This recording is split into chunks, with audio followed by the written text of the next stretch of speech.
இப்போ நடந்துகிட்டு இருக்க இந்தியா பாகிஸ்தான் பிரச்சனை ஒருவேளை பெரிய போரா வெடிச்சதுன்னா அதுல 99% இந்தியா தான் ஜெயிப்பாங்க. அதுல மாற்று கருத்தே கிடையாது. ஒருவேளை பாகிஸ்தாங்க அப்படின்னா 3 விஷயம் கண்டிப்பா நடக்கும். அது என்னன்னா, இந்தியா வந்துட்டு பாகிஸ்தான் ஆக்குபைட் காஷ்மீரை ரீகெயின் பண்ணுவாங்க. 1949ல இருந்து இப்போ நம்ம இந்தியன் மேப்ல பாக்குற காஷ்மீர்ல 35% பாகிஸ்தான் கிட்ட மட்டும்தான் இருக்கு. அதை இந்தியா ரீகெயின் பண்றதுக்கான சான்சஸும் அதிகம்.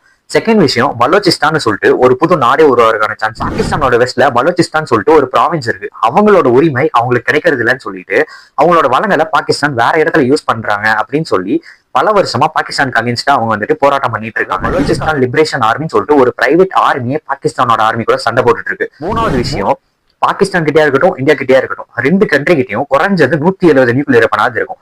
ஒருவேளை பாகிஸ்தான் தோக்க போறாங்க அப்படின்னு தெரிஞ்சதுன்னா அவங்க நியூக்ளியர் வெப்பன் யூஸ் பண்ணுவாங்க. அதை பார்த்து இந்தியாவும் யூஸ் பண்ணுவாங்க. இது 2 நாடுக்கும் பெரிய பிரச்சனையா வந்து முடியும். ஒருவேளை நியூக்ளியர் வெப்பன் யூஸ் பண்ணல, பாகிஸ்தான் தோல்வியோட விளிம்புக்கு போய் அவங்க நாடே அதே போகுது அப்படின்னா ஆப்கானிஸ்தான் மாதிரி பாகிஸ்தான்லயும் ஒரு டெரரிஸ்ட் கவர்மெண்ட் வரதுக்கான சான்சஸும் அதிகமா இருக்கு.